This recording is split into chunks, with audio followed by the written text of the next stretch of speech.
நிகழ்ச்சியில் உங்கள் அனைவருக்கும் அன்பின் வாழ்த்துக்கள். இன்றைய நாள் நற்செய்தி. குருட்டு வழிகாட்டிகளே, ஐயோ உங்களுக்கு கேடு. மத்தேயு எழுதிய நற்செய்தியிலிருந்து வாசகம். 23ஆம் அதிகாரம் 13 தொடக்கம் 22 வரை. அக்காலத்தில் இயேசு கூறியது: வெளிவிடக்கார மறைநூல் அறிஞரே, பரிசேயரே, ஐயோ உங்களுக்கு கேடே. மக்கள் நுழையாதவாறு அவர்கள் முன்பாக விண்ணக வாயிலை அடைத்து விடுகின்றீர்கள். நீங்கள் நுழைவதில்லை, நுழைவோரையும் விடுவதில்லை. வெளிவேடக்கார மறைநூல் அறிஞரே, பரிசேயரே, ஐயோ உங்களுக்கு கேடே.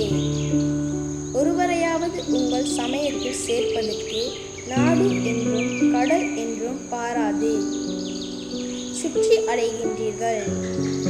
அவ்வாறு சேர்த்த பின் அவரை உங்களை விட 2 மடங்கு நரக தண்டனைக்கு ஆளாக்குகின்றீர்கள்.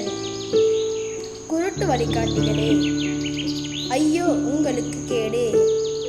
யாராவது திருக்கோவில் மீது ஆணையிட்டால் ஒன்றுமில்லை, ஆனால் அவர் கோவிலின் பொன் மீது ஆணையிட்டால் அதை நிறைவேற்ற கடமைப்பட்டவர் என்கிறீர்கள். குருட்டு மடையரே, எது சிறந்தது? பொன்னை தூயதாக்கும் திருக்கோவிலா?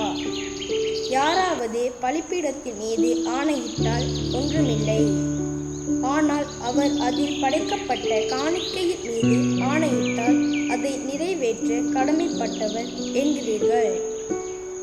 குருடரே, எது சிறந்தது? காணிக்கையை தூயதாக்கும் பலிபீடமா?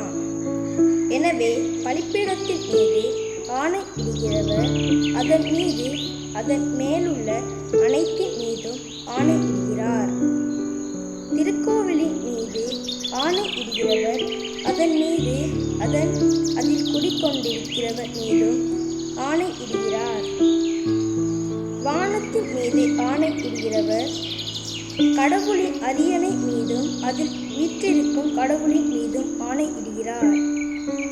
இது ஆண்டவர் வழங்கும் அருள்வாக்கு. கிறிஸ்துவே உமக்கு புகழ்.